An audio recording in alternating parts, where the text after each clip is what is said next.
came here from San Francisco, where I was a cab dispatcher for about 20 years. And well, this guy that knew me once introduced me to some people from out of town as a longtime resident of San Francisco and a notable eccentric. And I went, in San Francisco? That's better than being Emperor Norton II. So I put that on my micro bio. Anyway, I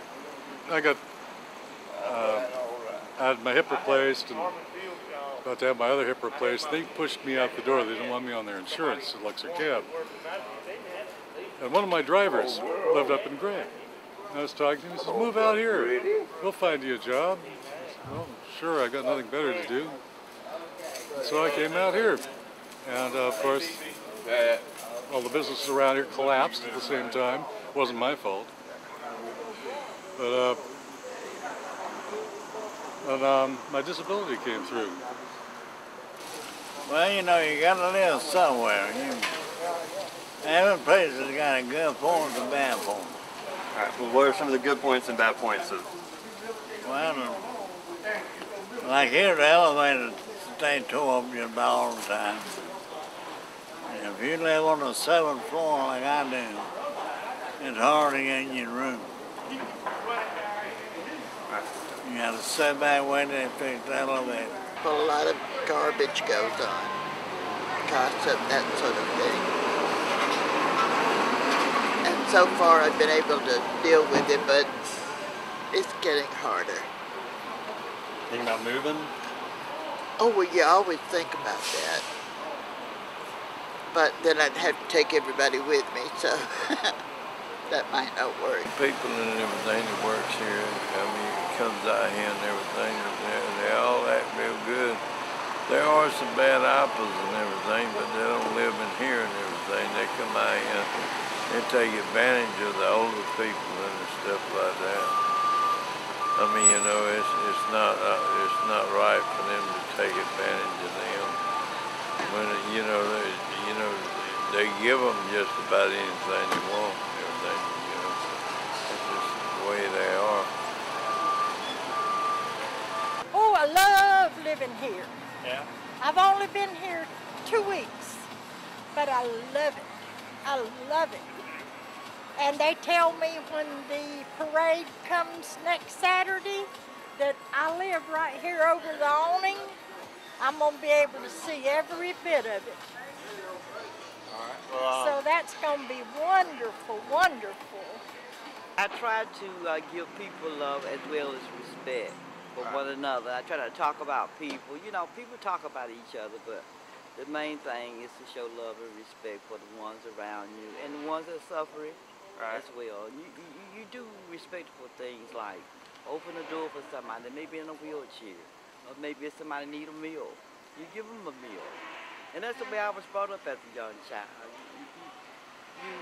You have to be concerned not only about self, but as well as others. okay.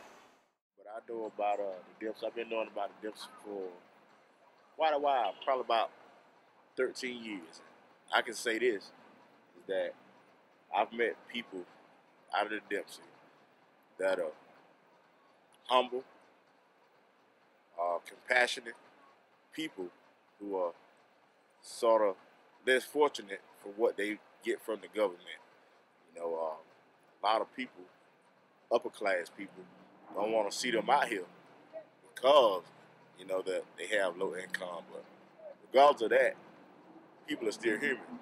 You know, regardless of what you make, people have a right to, and by them being law-abiding citizens and everything, they have a right to be blended in with not only just the rich, but the middle class and also their own standard. You know.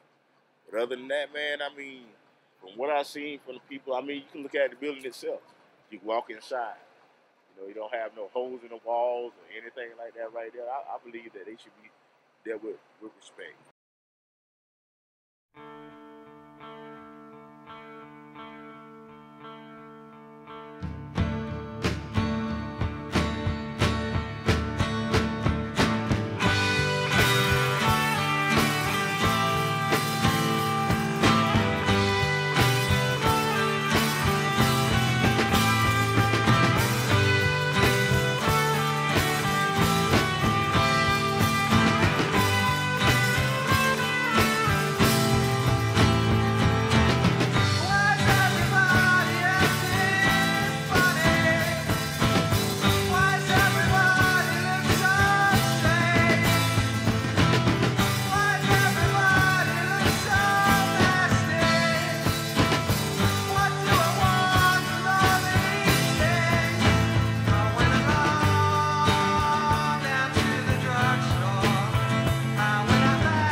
I've come to a conclusion about any group of retired people, old people, is that